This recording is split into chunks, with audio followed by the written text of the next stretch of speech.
Primeiro, eu gostaria de agradecer aqui ao Marcelo, à Ana. Acho que esse é um momento, né, que a gente fica esperando, né, para encontrar os amigos, para renovar aí essa reunião aí com todo mundo da área de solda e também para a gente, no meu caso aqui especificamente, pensar um pouco, refletir, né? Então, hoje eu trouxe uns cases para a gente e eu vou falar um pouco sobre o que eu acredito, né, é a minha opinião, sobre decisões técnicas. Meu nome é Anelise Zima, eu sou engenheira mecânica e tenho mestrado e doutorado na área de engenharia de materiais, então a minha área realmente é materiais. Eu trabalho na empresa Tecmetal. A Tecmetal é uma empresa de consultoria na área de engenharia de materiais e a gente tem laboratórios acreditados, ISO 17025. Então, a gente levanta muitas evidências, né? Eu trabalho também, na verdade, eu criei essa empresa que se chama Materials Life, em 2016. Essa empresa ela é uma empresa dedicada a disseminar informações na área de engenharia de materiais e hoje a gente tem não só um banco de dados metalúrgico em cima de materiais, falhas, microestruturas, propriedades, que é o site que é www.materials.life. É um site gratuito, as pessoas se registram e o site é gratuito, você tem acesso. Hoje temos mais de 2.000 imagens e mais de 150 cases que a gente colocou lá. O Materials Life, esse ano, a gente começou com os workshops. Os workshops são feitos lá na Tecmetal, eles são transmitidos ao vivo gratuitamente, ao final tem o meu e-mail. Quem quiser entrar na sala de transmissão, é gratuito. Nós estamos gravando também os workshops e estamos colocando no YouTube, tá? Em trechos pequenos, os workshops também já temos disponível alguns trechos, né, desses workshops. Já tem o do Carlos Henrique, que foi de qualificação de procedimento de soldagem, e temos o de seleção de materiais também, temos alguns vídeos já disponíveis. Tá? Semana que vem a gente tem o de análise de falhas. Quem tiver interesse, ao final anota ali o e-mail, manda. É na semana que vem, na sexta-feira, então é o dia todo. Então quem tiver na transmissão ao vivo vai ter que estar disponível ali para estar ali na sala de transmissão, mas ele também está sendo gravado e vai ser colocado no YouTube. E eu vou falar, então, sobre decisões técnicas. Eu gostei muito da apresentação do André antes, né, da ESAB, e eu acho que realmente estamos todos aqui no maravilhoso mundo da soldagem, né? Indústria 4.0, inteligência artificial, banco de dados, big data, soldas perfeitas, parâmetros monitorados, quem sabe daqui a pouco controlados, e tudo de bom. E quando não está tudo bem? Essa é uma pergunta. Quando a gente tem alguns probleminhas, hoje a gente sabe que na internet, qualquer problema que você tenha, você coloca rapidinho, você encontra um problema similar ao seu na internet. Isso quer dizer que a gente está sempre a um toquezinho da solução? Será? Não, né? Porque cada problema é um problema e cada problema deve ser tratado individualmente. E uma outra coisa que a gente pensa muito, experiência é tudo. E eu trouxe uma historinha aí, que é verdade, né? De um avião na ponte aérea, São Paulo-Rio, aterrissando no Santos Dumont, e ele aterrissou, faz mais de 10 anos isso, aquela artista Alessandra Negrini estava até dentro do avião. Ele pousou, chegou no fim da pista, parou, bum, embicou em cima das pedras. Teve uma saída de emergência lá, ninguém se machucou, graças a Deus. Foram perguntar para a companhia aérea, o que aconteceu? A companhia falou, olha, não sei o que aconteceu, esse é o piloto mais experiente que a gente tem na nossa equipe. Não entendi, ninguém sabe o que aconteceu. Aí foram perguntar para o piloto, o que aconteceu? Aí o piloto, olha, realmente, quando eu me coloquei para o pouso, eu estava numa altitude um pouquinho mais alta do que deveria. Eu deveria ter arremetido e dado a volta. Mas eu achei que dava. Eu achei que dava. Então, observa, se fosse um piloto novinho, ele não teria tido essa ação.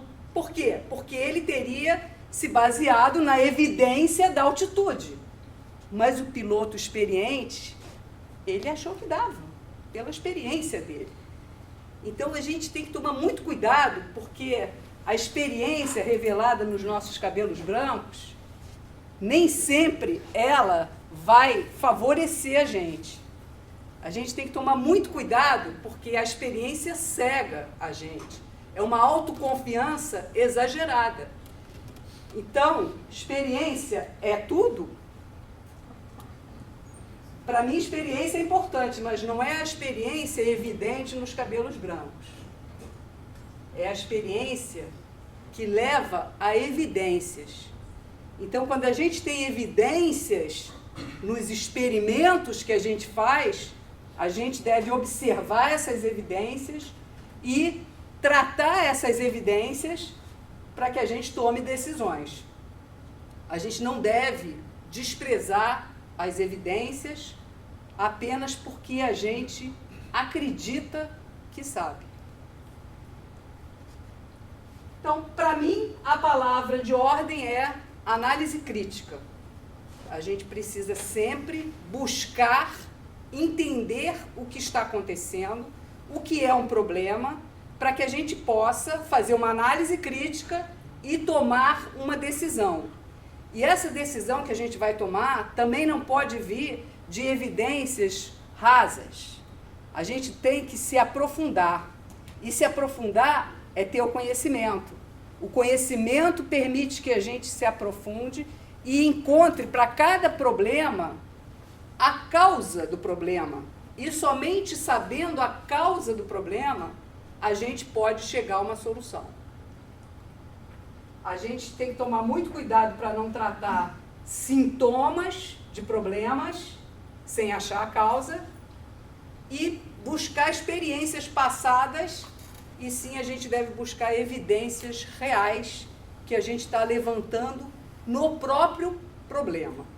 E eu trouxe alguns cases para ilustrar isso que eu estou falando. Obviamente, são cases onde a metalurgia ela vai aflorar. Óbvio, é a minha área de metalurgia, então esses cases eu vou mostrar para vocês algumas características de soldagem que foram, não foram mal interpretadas, mas elas não chegaram a ser mal interpretadas, mas poderiam ser, né? Então, vamos lá, o primeiro case.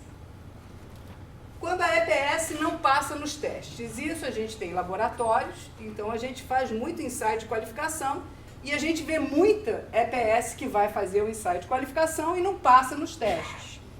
E as pessoas, bom, então retesta. Aí você retesta, não passa. Retesta, não passa. Solda de novo, não passa. Então eu trouxe esse case aqui que mostra, esse aqui é um aço, na verdade é uma tubulação de um aço 4130, tubo 35 milímetros de espessura. Ele é 4130 temperado e revenido por uma classe de limite de escoamento, yield strength, de 75 KSI. E esse material, ele foi soldado na raiz pelo processo TIG, com esse consumível 80SD2, e ele foi soldado em enchimento e acabamento com eletrodo revestido 118D2. Esse é muito comum a gente ter metais de base com uma característica e metais de solda com outra característica. Se a gente pensar, esse 4130 é um cromolibdênio. Ele foi temperado e revenido por uma classe de propriedade e ele vai ter, então, uma temperatura de revenimento mínima para dar uma determinada resistência e, nesse caso aqui, como tinha que ser uma qualificação para H2S, ele tinha que ter uma dureza máxima controlada. E eles usaram os eletrodos D2. D2 é um manganês molibdênio, ou seja, é uma família diferente de elementos de liga para dar a mesma propriedade, ou uma propriedade um pouco maior aqui, sem resistência, tá? Tensão limite de resistência 100, tensão limite de resistência 80, aqui é tensão limite de escoamento 75. Foram feitos os ensaios Charpy no metal base, na ZTA e na solda. E na solda o Charpy não passou. O requisito era 27 Joule a menos 18.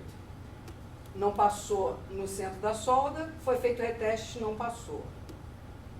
E agora? Adianta soldar de novo?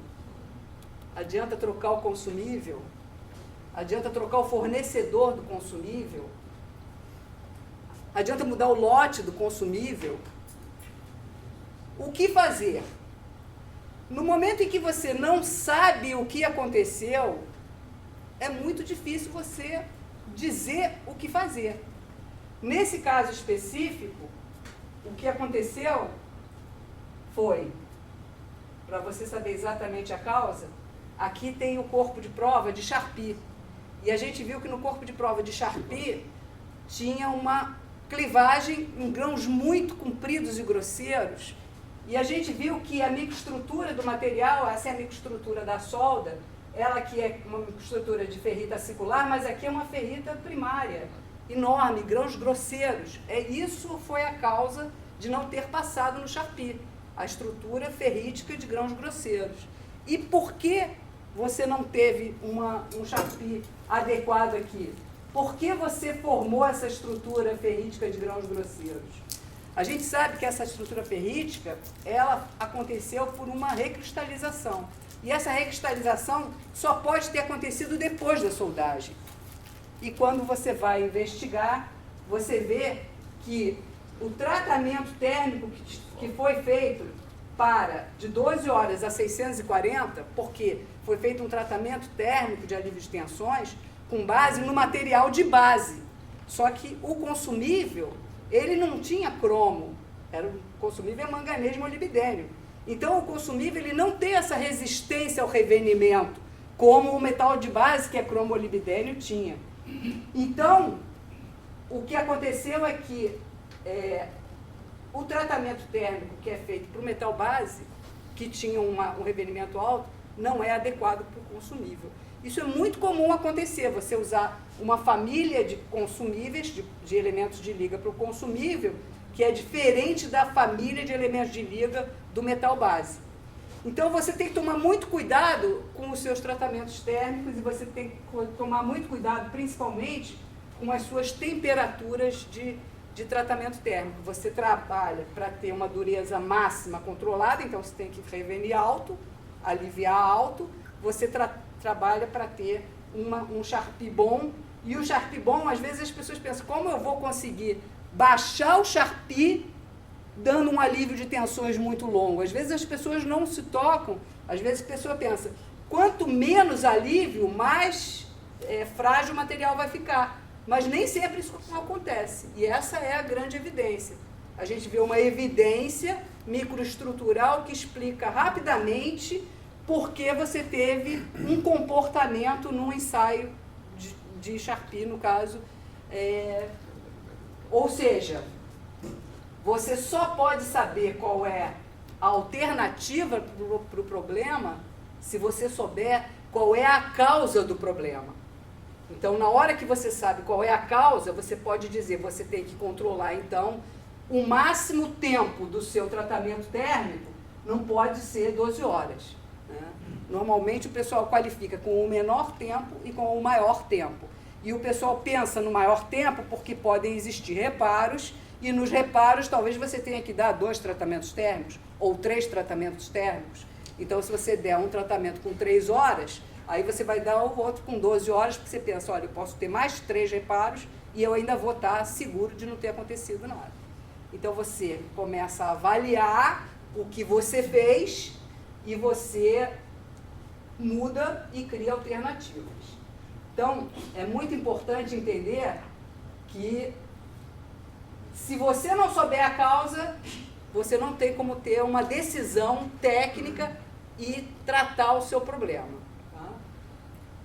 Esse aqui também já tem uns 20 anos que esse problema aconteceu, mas eu vejo que ainda é um problema bem recorrente. Né? Quando você vê muitas não conformidades na fabricação. Esse caso aqui é um bloco de 4130, aço baixa liga, e ele está revestido com Inconel. E aqui, então, o revestimento com Inconel, e o pessoal começou a achar um monte de poros detectados na superfície. Além disso, também encontraram algumas indicações por ultrassom na interface. E aí, o que o pessoal dizia? Né? O problema dos poros está no gás. Aliás, eu cheguei nessa empresa porque o camarada da companhia de gás era aluno do curso de engenheiro de soldagem, e ele falou assim, vamos lá dar uma olhada, porque eu não aguento mais, já fiz análise do gás, não tem nenhum problema no gás, e o pessoal está vendo poro e está dizendo que o problema é o gás. Né? Então, aquele negócio do eu acho. A corrente de ar no galpão, os soldadores, coitados, não abriam mais nem o galpão, porque se ventasse um pouquinho, eles já achavam que vai dar poro. O problema é o arame sujo. Não, é claro, o arame, passa um negocinho que você vai ver que o arame está sujo, vai dar poro. Estão soldando errado, o pré-aquecimento está baixo, aí você vai vendo tudo que o pessoal vai falando, né? Então, tudo e sem a evidência real do problema. É preciso primeiro, então, entender o que é a não conformidade. E entender uma coisa importante. Quem disse que um ensaio de LP pode identificar poro? O ensaio de LP é um ensaio que você faz na superfície para detectar uma indicação, e essa indicação pode ter uma morfologia mais volumétrica, linear, e com isso você já sabe que a sua indicação pode ter algumas naturezas diferentes. Mas dizer que é um poro apenas com LP, você pode não estar correto, como era o caso aqui. Aqui mostra que aqui parece um poro, mas é uma trinquinha aqui, ó. Se você olhar aqui, ela é toda uma trinquinha. Esse aqui é uma trinca quente no material, que a trinca quente até às vezes se parece, né? Tem um rechupe, né? Então parece com um poro, mas é uma trinca quente. Então um poro não necessariamente quer dizer, um ponto no LP não necessariamente quer dizer que é um poro. Assim como um ensaio de ultrassom, você não pode dizer se é uma trinca, se é uma falta de fusão ou se é uma inclusão de escória. O que você pode dizer é que é uma indicação linear, né? Às vezes intermitente, e isso, observa, aquela coisa da experiência. A sua experiência pode dizer, isso é uma trinca, isso é... Mas se você não tiver uma evidência real, muitas vezes você não chega na causa do problema e você não consegue, então, tratar o seu problema. É muito importante ter o pensamento crítico em relação às evidências. E coletar realmente as evidências, mas você não pode chegar no problema com ideias pré-concebidas. Então, o problema é esse. Se não acontece isso aqui, os ensaios de LP mostravam indicações pontuais dispersas, os soldadores ouviam que o problema estava na proteção gasosa e não deixavam nem abrir a porta do galpão. Os ensaios de LP, de ultrassom, mostravam indicações lineares na interface entre o revestimento e o metal base. Os soldadores ouviam que o problema era a falta de fusão e, naturalmente, aumentavam a corrente de soldagem porque o problema era uma falta de fusão. Mas o problema era uma trinca quente. E o problema de trinca quente era porque o material base ele era mais sujo. E quando você tem um material mais sujo, você tem que evitar a diluição. Você tem que minimizar as penetrações. Só que os indícios levaram os soldadores a ter uma ação totalmente contrária ao que deveria ter acontecido. E isso fez com que, enquanto no início os problemas eram pequenos, quanto mais eles tentavam, pior era o problema. E chegou a ponto de, nessa fábrica, 100% das soldas tinham problemas. 100% das soldas tinham retrabalho. E o pior, o retrabalho acontecia várias vezes, sendo que essa peça, 4130, com o Inconel, exige tratamento térmico de alívio de tensões. Então, já tinha sido soldado 5 vezes as peças. Porque quanto mais o camarada achava que estava resolvendo o problema, pior o problema ficava. Aí eu trouxe aqui para vocês verem como é que era a peça. Pecinha pequena, né? 2,5 metros. Os caras botaram uma cortina aqui, tinha manta térmica com pré-aquecimento, né? O camarada, ele aqui internamente, soldava só uns pedacinhos aqui, mas dava defeito em tudo, né? E a empresa é multinacional, né? No resto do mundo, ventilador em cima do cara, a peça aqui não tinha nenhuma proteção. E aí o pessoal assim, o problema é no Brasil. O Brasil não sabe soldar, né? Então, assim, a gente tem que coletar as evidências e a gente tem que entender muito bem qual é a causa para você poder tomar uma ação. Nesse caso aqui, quando eu fui chamada lá, a primeira coisa que eu fiz, observação. Entrei na peça, que a peça era grande, entrei na peça e fui olhando, e a olho nu já dava para ver, esse aqui é um colo, né? Aqui é bem na superfície, mas lá dentro tinha, bem próximo da interface, tinha essas ilhas aqui, porque o processo era pulsado. Então, como o processo era pulsado, você vê, a penetração era tão grande que no pulso ele tinha as gotas lá dentro do material. Então, isso aqui eram gotas dentro do material.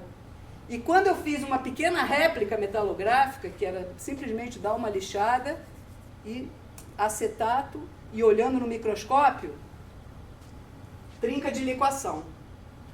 Então você vê que aqui é a interface, e aqui você vê as trincas pegando impurezas no material, trinca de liquação. Então, com isso, olhando o que eram os defeitos, que não eram poros de fato, e olhando que aquela impureza vinha do material base, foi muito fácil tratar. Óbvio que demorou uns 6 meses para a gente chegar de novo no defeito zero, porque como você tinha que colocar muito baixa energia para soldar, os soldadores ficavam na solda feia, e o soldador não queria saber da solda feia. Então, às vezes você mandava ele botar aquilo e olhava de costas, daqui a pouco ele tinha aumentado a corrente, porque ele não conseguia ver aquela solda feia, né? E precisou os primeiros spools irem para o usinagem e voltar sem defeito, para eles acreditarem que a primeira camada de solda tinha que ser com baixa energia, né? Justamente para evitar a diluição. Então, essa é a questão. O problema iniciou com uma peça que era muito grande e o forjado, ele tinha 2,5 metros, ele estava dentro do limite, né? Ele estava próximo do limite da capacidade da forjaria. Então, foi um material que ele tinha umas regiões dele que estavam como se fosse um fundido, não estava exatamente bem forjado. E aí o problema começou com esse spool grande, mas como o pessoal começou a adotar técnicas de grande penetração, acabou que espalhou por tudo e eram trincas nas mais diferentes condições. Né? Trincas que pareciam poros. Né? Ou seja, quando você sabe qual é a causa, fica mais fácil você saber o que fazer. Nesse caso, a solução foi impor condições de aporte controladas para cada geometria da peça. Porque também tem isso, né? Como é um processo de revestimento, o processo de revestimento depende muito da troca de calor. Então, se você está num colo interno, que você tem mais troca de calor, é diferente de você estar numa quina, que tem menos troca de calor. Então, tinha que criar condições específicas, parâmetros de soldagem específicas para cada colo. E, com isso, voltou e chegou no zero defeito. Então, precisou uma análise que, nesse caso, foi feita com uma réplica metalográfica. Foi o suficiente para entender o que era aquele problema. Cuidado com as pré-concepções. Por exemplo, essa foi uma peça que emitiram um laudo de ensaio não destrutivo, dizendo que era falta de fusão aqui na raiz e múltiplos poros aqui eles tiraram a solda, tá? Foi uma solda que foi feita, já estava operando, aí o pessoal fez primeiro um ensaio de LP, começou a ver indicações, eles foram removendo e chegaram a isso aqui. Ia ser reparado, mas como era um equipamento que não podia sofrer contaminação, eles não tiraram a raiz da solda. E quando eles chegaram aqui, eles deram esse laudo aqui para saber quem é que era responsável e disseram, olha, falta de fusão, múltiplos poros, soldadores totalmente desqualificados para fazer isso.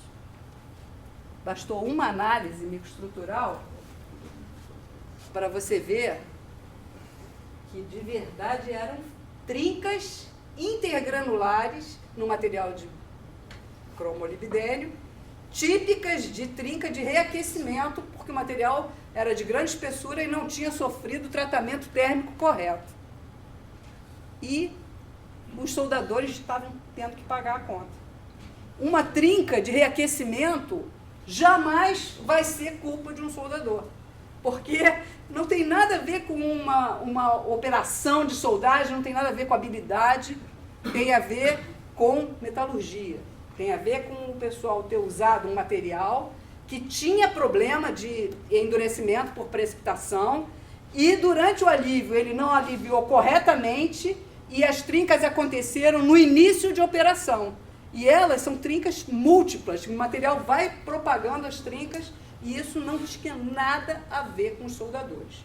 Então, é muito importante a gente entender que nem sempre o que parece é. Se você não tiver a evidência, você não pode ter nenhum tipo de ação. Porque aqui não bastava soldar tudo de novo. Então, o problema é agora tirar tudo e vamos soldar de novo. Se desse um tratamento térmico correto, de novo, poderia ter o problema. Então, você tem que tomar muito cuidado com as pré-concepções.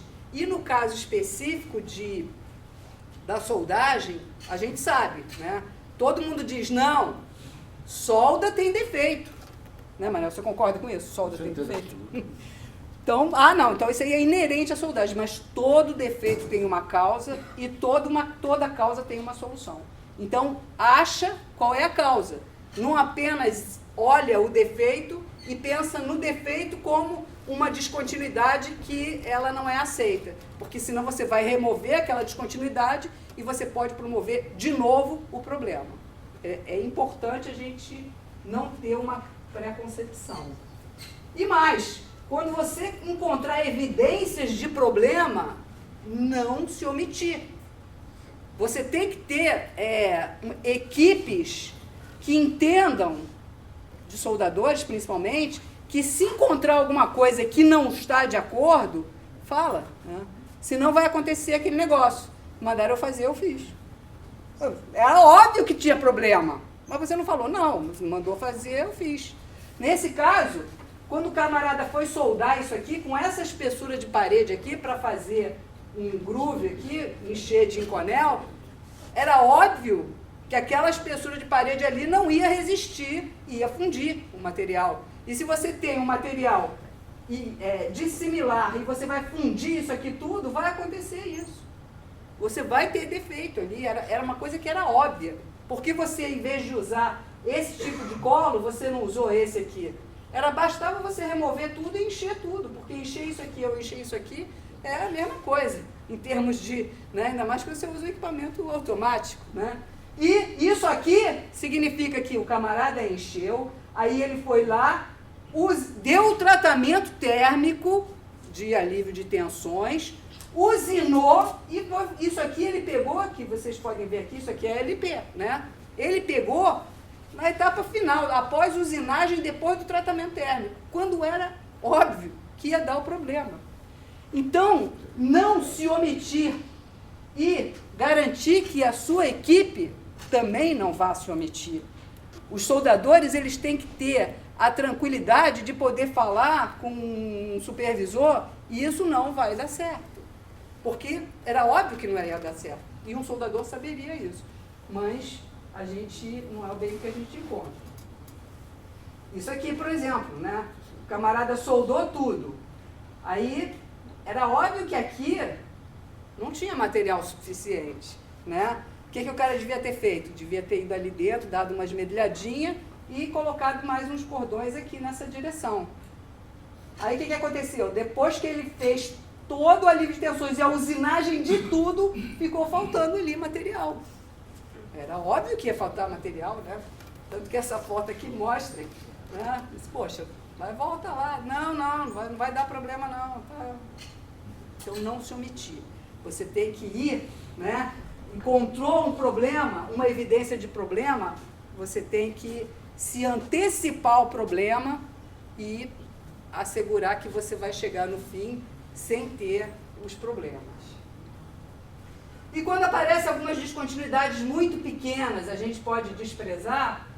Esse caso aqui é um caso que foi feita uma restauração numa peça de alta resistência, usando um consumível, até bastante comum aí no mercado, para restaurar. Esse material aqui é um 4130 e ele estava sendo restaurado por um processo TIG automático com um consumível similar ao metal base. Só que o consumível, como esse processo é um TIG automático, ele usa bobinas, né? E essas bobinas são muito comuns para MIG e não para TIG. Só que na MIG, né, material é aço baixa liga, você sempre coloca o quê? Alguns elementinhos desoxidantes para você conseguir desoxidar a sua poça de fusão, porque você vai trabalhar com um gás que tem alguns gases ativos, né? Já na TIG você trabalha com o argônio, então você não precisa desoxidar a sua poça. Mas aqueles elementos, silício e manganês, que você colocou lá para desoxidar, se você não usar na desoxidação, eles vão ser incorporados na sua solda, na sua composição química. Só que esses elementos são elementos que conferem temperabilidade ao material. Como ele confere temperabilidade, o que acontecia? Ele vinha trazendo, aí daqui a pouco, dava uns porinhos. E o pessoal falava assim, não, é só um porinho, é só um porinho. Só que esses porinhos, eles estavam associados com microestruturas de altíssima dureza. Por quê? Justamente porque aquelas regiões eram regiões onde você estava tendo segregações de manganês e silício. E aí o material, esses porinhos, na verdade, davam trincas no material. E essa mixtura é uma mixtura martensita que chega até a ter austenita retida, para você ver a quantidade de elementos que foi segregado ali. E aí, bom, você pode deixar esse porinho? Depende, né? Depende. Depende por quê? Se for um material, um poro, que fosse um gás aprisionado, é uma coisa. Uma trinquinha no material endurecido é outra coisa totalmente diferente. Então, para você entender o que você tem que fazer, né, você primeiro precisa saber o que aquele defeito, o que aquela indicação, o que aquela descontinuidade pode trazer em relação ao comportamento do material. Porque se você não souber disso, você vai aceitar o que você pensa que é um poro, mas que pode ter um outro comportamento totalmente diferente. E quando aparecem não conformidades depois da entrega? Entregou a sua obra e o cliente resolveu fazer alguns ensaios adicionais, ainda antes de entrar em operação, tá?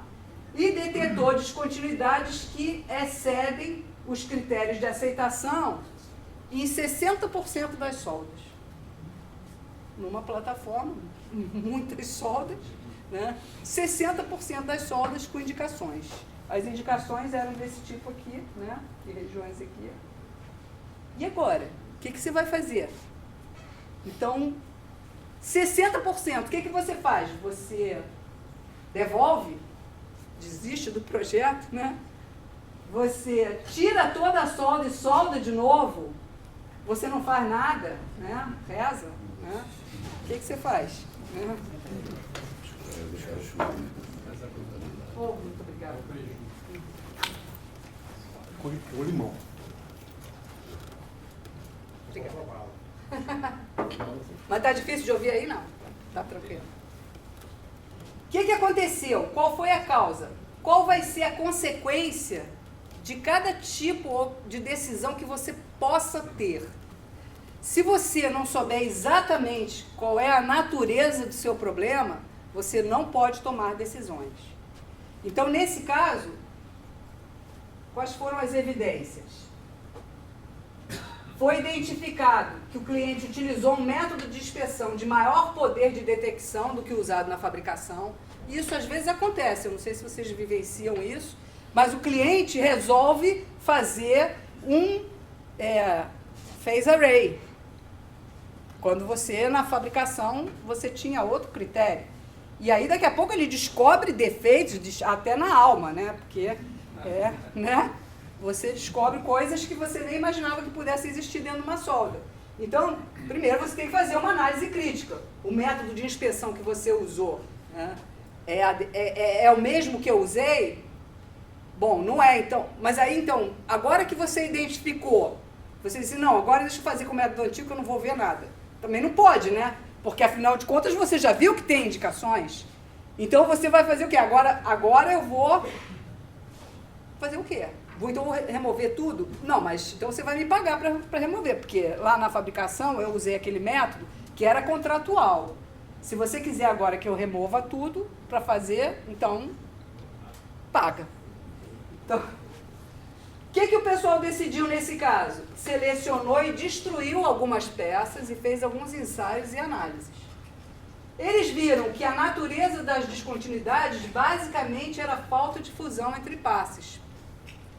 Identificou estruturas muito tenazes nas adjacências das descontinuidades, fez um cálculo de mecânica da fratura, dando uma modelada no comportamento das descontinuidades em operação, até porque ela é só estrutural, e as descontinuidades que eram superficiais, desbastou, nem soldou. Não foi feito nenhum reparo por solda. Desbastou, deixou desbastado. E as que eram mais internas, eles fizeram um mapeamento e resolveram acompanhar. Agora vamos ver como é que vai ficar, vamos acompanhar se esse material vai ter algum crescimento por fadiga ou alguma coisa.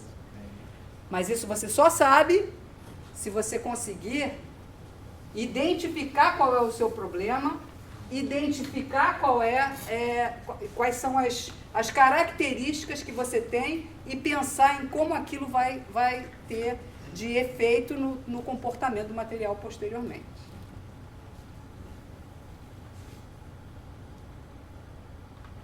Então, uma dica, né? Sempre que o desconhecido surgir, a regra básica é pensar. A gente sempre está lá, quer ver logo, né?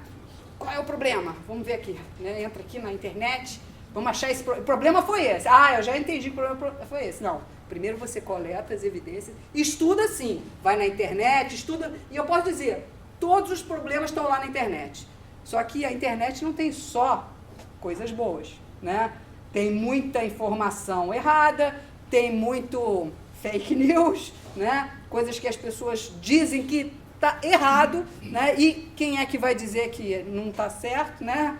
Então, quando aparece o desconhecido, a configuração do projeto mudou. Faz mockup. Faz mockup e começa a entender qual é o procedimento que vai ser adequado. Muitas vezes a gente tem qualificações de procedimentos conforme normas, buscando condições mais críticas, e você faz aquela qualificação para a condição mais crítica, e na hora que você vai soldar, que é uma condição menos crítica, o parâmetro que você usou lá não serve aqui. E aí você começa a ter um monte de problemas aqui, porque você simplesmente não pensou antes que aquela condição, que é até mais simples, exigiria um parâmetro diferente do que você usou na sua qualificação. Então, mockups são tudo de bom.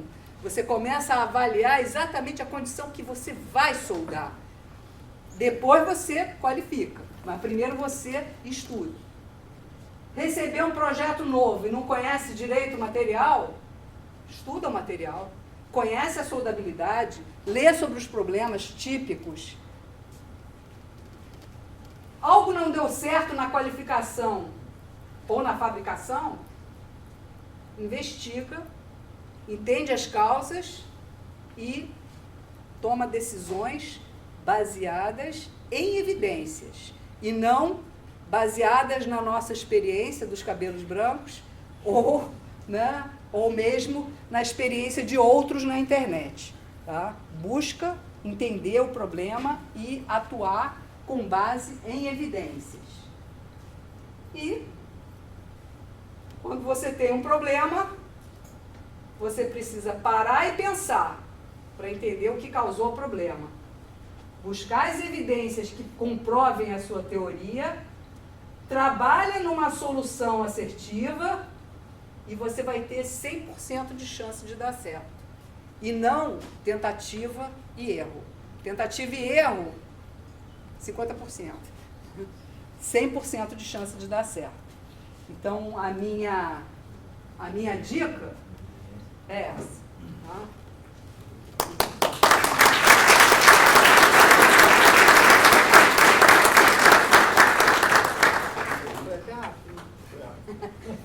Deixa eu só falar para vocês, ó, o meu e-mail está aqui, tá? Esse aqui é o meu e-mail da Tecmetal. Mas o Materials Life, que é só isso mesmo, não tem .com nem .br, nada disso, é materials.life. Esse é o site que tem as informações no banco de dados. A gente tem também um canal no YouTube, que a gente está colocando os nossos vídeos gravados. E se alguém quiser assistir na semana que vem a transmissão ao vivo, gratuita, manda um e-mail lá para a Annelise, @materials.life. E aí a gente abre a sala de transmissões. A gente manda um link para vocês e abre a sala de transmissão para vocês. Análise de falhas, análise metalúrgica de falhas. Tá? Na verdade, na sala de transmissão não dá para ter uma ação grande, né? Porque a gente não está dando muita atenção para a sala de transmissão. Vocês simplesmente vão ver lá, a gente vai estar com um grupo lá em workshop, vocês vão só participar passivamente, não ativamente. Tá? Mas tem lá um chat também, se quiser mandar as perguntas, lá de tanto em tanto tempo a gente dá uma olhada nas perguntas e se for pertinente, até responde para todo mundo e conversa com todo mundo. Tem sido bastante interessante para a gente lá. Tá? Perguntas? Abri para a pergunta.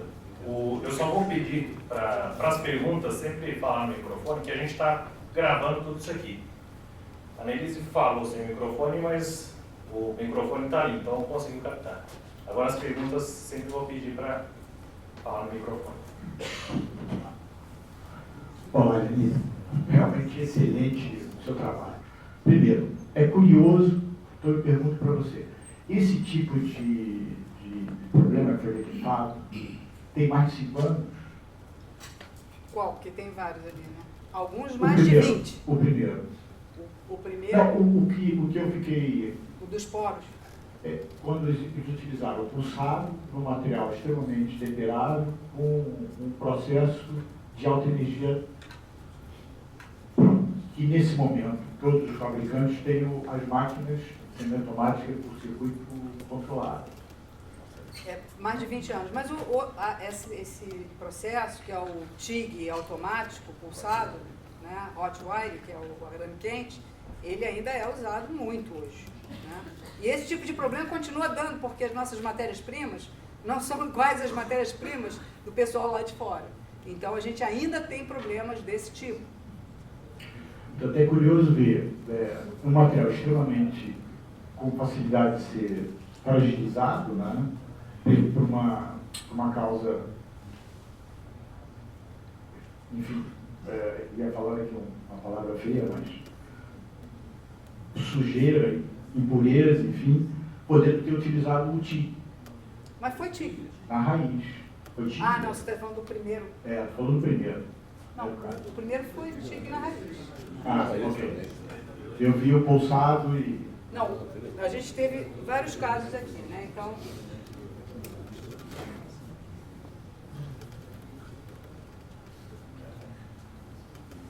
A gente teve, acho que foram 5 cases aqui. Quando você mostra aquele que detetou... Esse.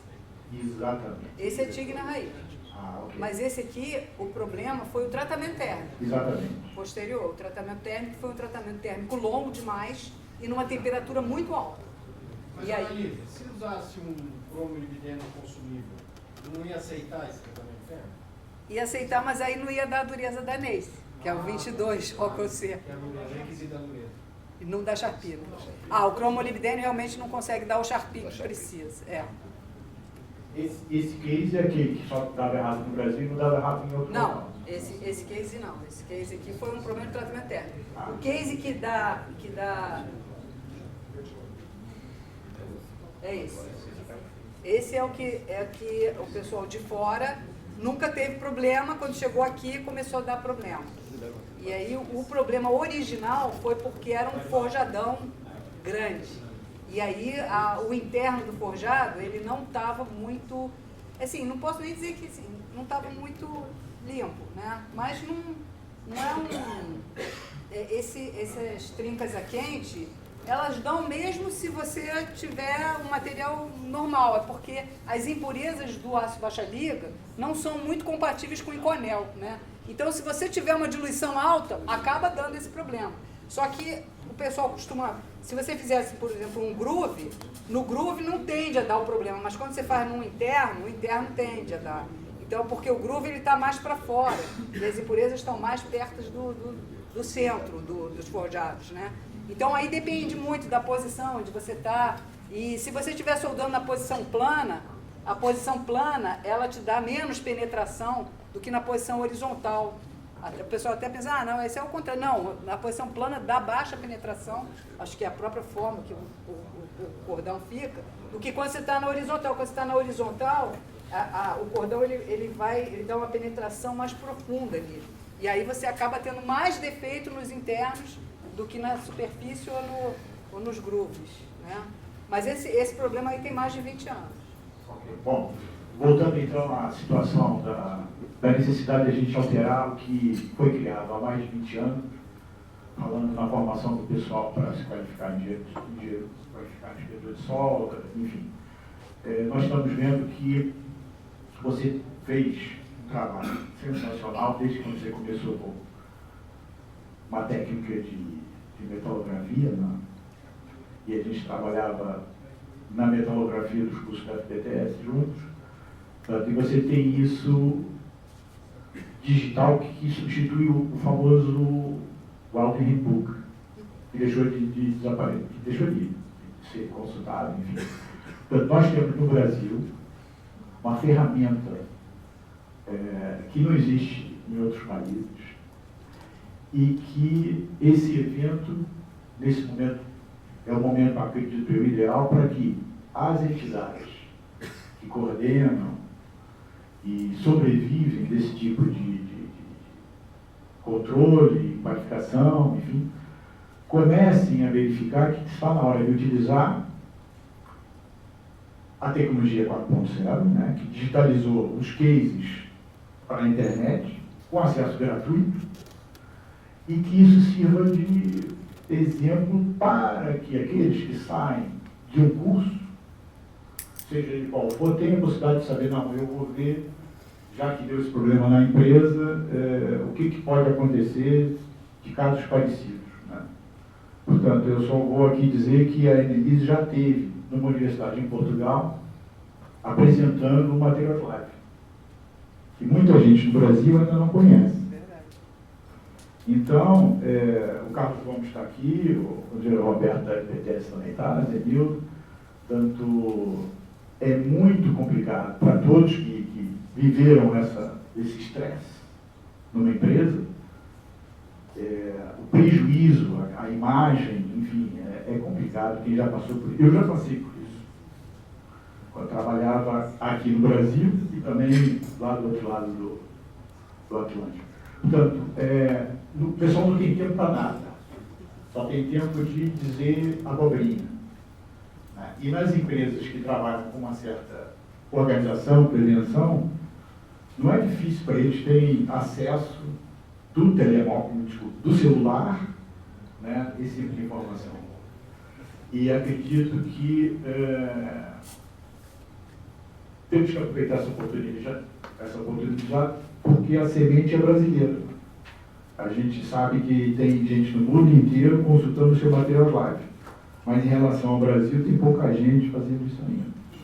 Então, vamos pedir aí aos motores da formação, que é a AWS, a FPTS e outros, que divulguem para o próprio bem dos seus clientes, né, a necessidade de a gente poder curar o paciente antes que ele morra.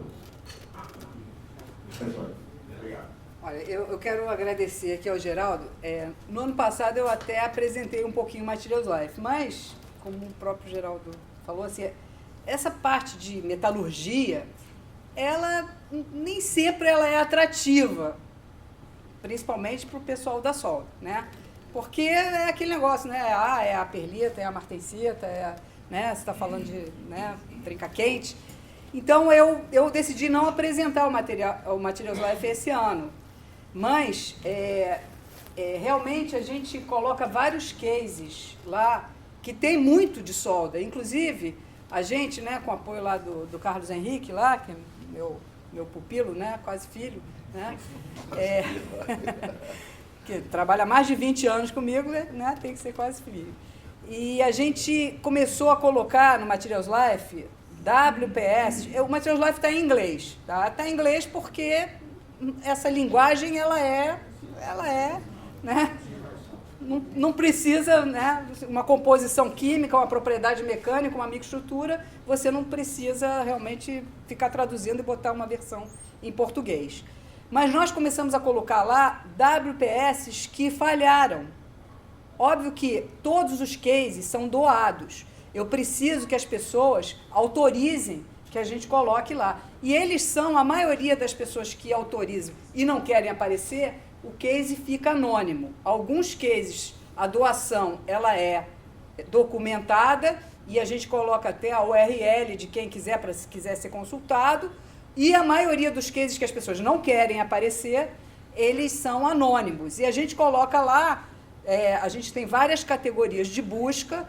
Dentro das categorias de busca, a gente tem a parte de danos, então tem falhas, e a gente tem também, na parte de produtos, a gente tem juntas soldadas. E a gente tem várias caracterizações de juntas soldadas em fabricação, juntas soldadas em reparo, juntas soldadas de revestimento, e WPS que não passaram, com todos os resultados, inclusive com todos os parâmetros elétricos que o pessoal adotou na soldagem e todos os resultados de ensaios que não passaram. Então, é um banco de dados, realmente, que você pode usar como uma referência. A gente gostaria até que a gente pudesse botar muita coisa lá, mas nós não temos qualquer patrocínio. O site ele foi criado em 2016 com um crowdfunding. Foram 150 pessoas que doaram e a gente conseguiu montar o banco de dados em 2016 com esse dinheiro inicial. E hoje o que acontece é que nas horas vagas a gente faz o upload dos cases. Então nós não temos nenhum tipo de patrocínio. E a gente resolveu deixar totalmente gratuito porque essa é uma informação que a gente teve o privilégio de conhecer. E a gente acredita que todo mundo deveria conhecer também. Tá? Só que é aquele negócio. Nem sempre as pessoas conseguem chegar a entender o que é o banco de dados para poder pesquisar. Hoje a nossa ideia é justamente começar a montar uns vídeos explicando como usar o banco de dados.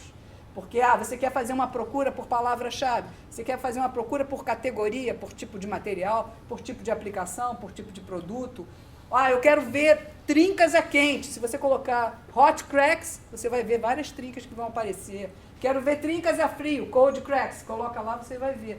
Então, é uma ferramenta, para quem é dessa área, é uma ferramenta poderosa. E realmente, um ASM Handbook, por exemplo, que tem várias microestruturas, nem sempre você consegue saber qual é a composição química que era daquela microestrutura, qual é a dureza, e nós rastreamos tudo, nós fazemos todos os ensaios e todas as nossas imagens. A gente sabe qual é o material, qual é a composição química real, né? Não é a composição química especificada, é a composição química daquele material. Quais são as propriedades do material, quais são as durezas do material. Então, é uma ferramenta poderosa e obrigada até por ter falado, nós fomos chamados pela Elsevier e eles criaram o Atlas de Corrosão agora, que está sendo lançado agora em novembro, e nós temos 30 cases nossos que foram publicados agora na Elsevier, nesse Atlas de Corrosão. Né? E tem mais uns 3 livros, né, americanos que já têm nossos cases publicados no livro. Né? Então, assim, e como ele falou, somos brasileiros. Né? Nós que pensamos, nós que desenvolvemos. E, infelizmente, quem mais acessa o site não é do Brasil. O do Brasil acessa quando eu, no LinkedIn, jogo um link. Aí vai direto para lá e aí a gente pega lá o Analytics, a gente vai vendo de onde são as pessoas. Todas as pessoas do Brasil vieram através do LinkedIn. Não tem ninguém que entre lá e vá fazer uma pesquisa porque, vou dar uma olhada aqui. Então, realmente, e é diferente, de fora do Brasil, muitos. Né? Então, obrigada, Geraldo, pela força aí no Materials Live. Tá? Depois, ele tem para celular, tá? Ele é mobile friendly, né? Obrigado. Bom, perguntas? Na verdade, não seria uma pergunta, só uma complementação do que ele falou com relação à formação de pessoal, né, de quem trabalha nessa área. E você colocou muito bem ali essa questão de quando aparece o problema e vem o achismo. Então, eu faço muito isso na área, por quê? Porque eu sou inspetora de LP. Então, geralmente, assim, a norma, né, pede para, eu trabalho em área de também, LP não falta em nada. E todas as soldas têm, né, porque tem que cumprir a norma também. E como eu vou com a visão de inspetora de solda. E quando realmente aparece lá o problema, eu digo, isso aqui é uma trinca. Claro, a gente vai lá resolver, igual ele disse ali, o tempo, ninguém tem tempo para nada. Muito menos para fazer uma análise crítica de como que surgiu aquele defeito. E aí, e tudo aquilo que você falou ali é o que a gente ouve, né? Que o gás é o primeiro, que é o condenado. Aí, vento, né? Faltou proteção no solo e tal. Então, é uma questão realmente que ele falou, que é pertinente, né? E como você colocou, que é a questão do material e de ter esse entendimento, esse conhecimento. E assim, eu querer conhecer, né, sobre o material é que falta também na atuação. Então, porque existe também inspetores só de engine, que vai lá, porque assim, LV é trinca e poro, daí deu uma indicação linear é trinca, uma indicação arredondada é poro. Então, na verdade, está definido ali. Mas eu achei muito interessante essa colocação aí, né, de descobrir a causa, para não dizer que é o tal poro, né, que é muito fácil ali pela indicação arredondada, né. Mas muitas vezes eu já passei por isso em dizer que era uma trinca, né, e todo mundo tem uma, isso aí é um porinho, isso aí é poro, e daí você vai abrir, é a trinca, né. Então, muito bacana, assim, um aprendizado muito bom. E que pode ter certeza que eu vou levar isso para o pessoal de lá também, né? Para a gente poder avançar, né? Porque como a gente tem essa visão de que na metalurgia não muda, né? O que está definido ali, o material não vai mudar, mas a gente precisa sim dessas pesquisas, dessa análise crítica, né? Para a gente avançar aí, né? na saudade.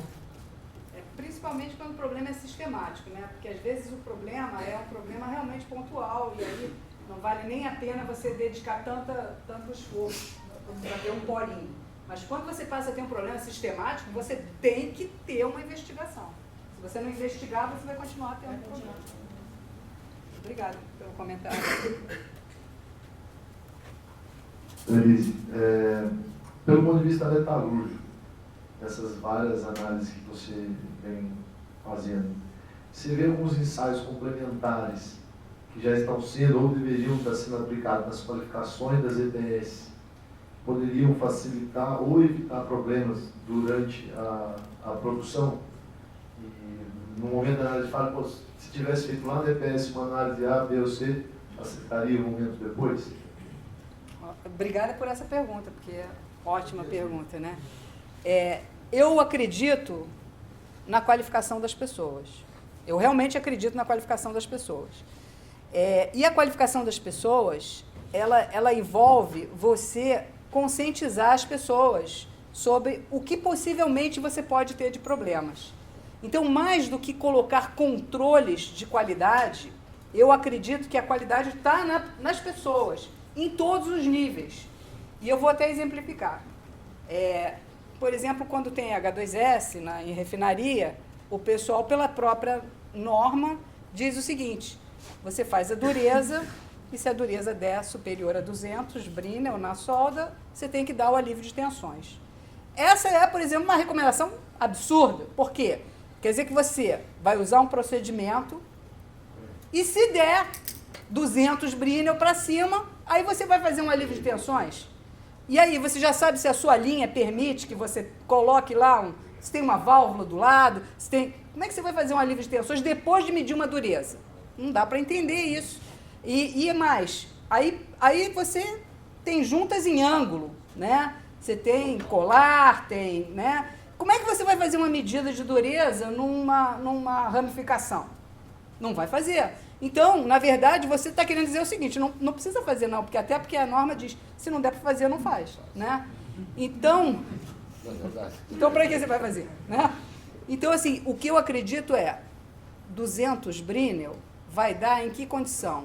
Se eu tiver com uma espessura maior, se eu tiver com um aporte menor, se eu usar um eletrodo vou usar um 2,4 em vez de 3,2. Por quê? Porque são coisas óbvias que vão te dar um resfriamento mais rápido. Então, o resfriamento mais rápido naquele tipo de material vai te dar aquela condição. E aí você vai fazer o quê? Você vai orientar os seus soldadores, você vai olhar aquele seu caso e você vai orientar: olha, não usem eletrodo 2,4 nessa condição, porque ele pode dar dureza alta.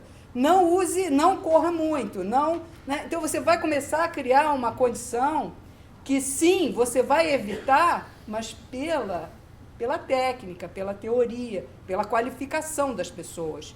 E não, agora eu vou botar um controle de qualidade controle de qualidade, aliás, a gente estava até conversando isso, né? Controle de qualidade é uma coisa depois que já fez a besteira. A gente tem que falar na técnica, na produção. Você tem que prevenir tudo conhecendo, tendo conhecimento e tendo orientação, principalmente porque, como o Geraldo falou aqui, o pessoal é um alto nível. Mas quem está efetivamente fazendo as coisas lá precisa também conhecer e está ávido por conhecer. Então, a gente tem que ter todos esses níveis, a gente tem que conscientizar, né? Amanhã a gente vai ter o Robert lá falando, né, que trabalha com vários soldadores. Se você tem ações que você tem que tomar porque você está trabalhando com P91 ou um F22 ou um material que tem que ter cuidado, se você não conscientizar o camarada que vai fazer, não adianta. Então, sim, eu acho que a gente tem que ter muito trabalho de qualificar. Não só uma qualificação para obter uma certificação inspetor de solda, é uma qualificação real dentro do seu projeto. Cada projeto é um projeto diferente, exige conhecimentos diferentes. Você vai soldar em espessuras diferentes, você vai soldar materiais diferentes, processos de soldagem diferentes, alguns tratamentos térmicos diferentes. Você tem que ter domínio do que o seu projeto pede. E isso, para mim, é qualificação. E não guardar com você. É você, o inspetor, o soldador, todo mundo, até o cara que vai pontear, porque se ele pontear e tiver tudo sem pré-aquecimento, ele vai acabar criando um problema mais tarde. Então, é consciência e é qualificação. Essa, para mim, é a forma da gente evitar. E não, posteriormente, um controle de qualidade, vamos fazer mais isso, mais aquilo. Né? Só para complementar o que a doutora Melise falou, baseado no que foi perguntado pelo colega, nós vimos muito na elaboração de procedimentos de soldagem a colocação de faixas, porque o ASME não te permite. Então eu vou soldar com eletrodo revestido, eu coloco lá eletrodo de 8º de 90 a 170 amperes. Qualifico uma espessura lá de 25 milímetros, que me qualifica desde 5 milímetros até 50 milímetros. E as condições reais de fabricação são diferentes. Infelizmente, nós vemos muito isso ainda no nosso dia a dia. Quando formos formular determinadas EPS, nós temos que lembrar que nós estamos soldando determinados materiais numa espessura e na outra. E o parâmetro que se aplica a uma não se aplica à outra. E gera problema na fabricação. Ou faz 2, ou faz 3, ou faz 4, ou põe faixas. Tá? A mesma coisa com um pré-aquecimento. 80 graus. Ok, eu soldo com 80 graus uma determinada espessura, só que eu tenho uma espessura monstruosa, vou soldar com 80 também. Então, a elaboração desse documento extremamente importante no nosso dia a dia, tá? Tem que ser preenchido com extrema consciência. Tá? Fazer essa análise crítica antes da execução do trabalho, porque senão nós acabamos caindo, tá, no problema depois da execução. Tá? E retrabalho custa 4 a 5 vezes mais do que o trabalho inicial. Complementando só o que a professora doutora Annelise falou. Obrigada.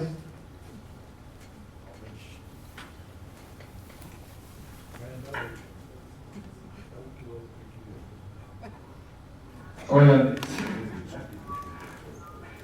você falou uma coisa muito importante sobre a qualificação. Tá?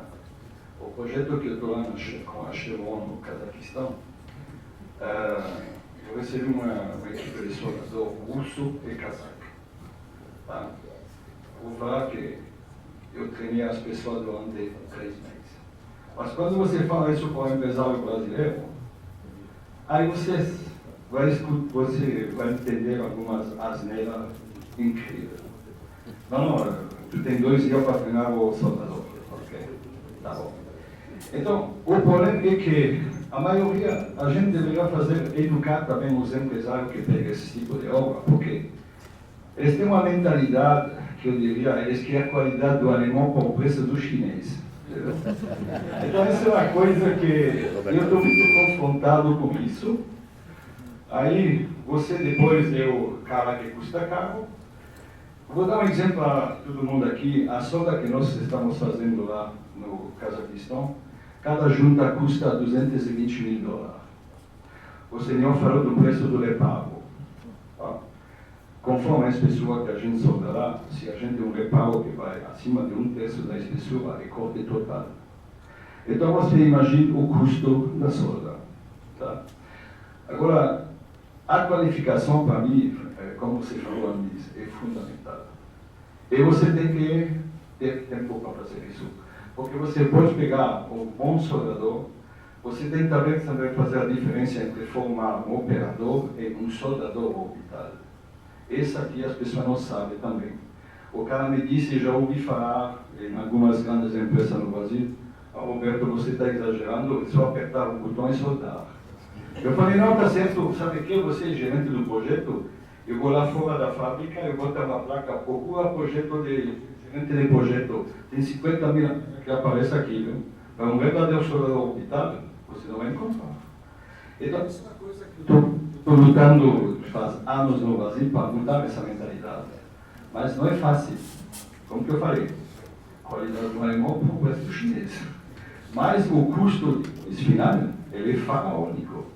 Você sabe quanto que é o custo da corrosão no Brasil, nas plataformas, é todo faraônico. Então, isso que eu queria colocar. Amanhã eu vou explicar muito mais, porque lá no Cazaquistão, eu trabalho com a Vectorform, Baker Hughes, Chevron, entendeu? E nós mudamos isso, mas as pessoas lá são muito receptivas. Isso que é a grande diferença. Entendeu? Eles escutam. Mais uma vez, obrigado pela sua palestra, muito bom, tá? Obrigada, Robert, pela contribuição. Eu estarei aqui amanhã por sua causa até 7 horas da noite. Ele vai ter 10. Mais alguém?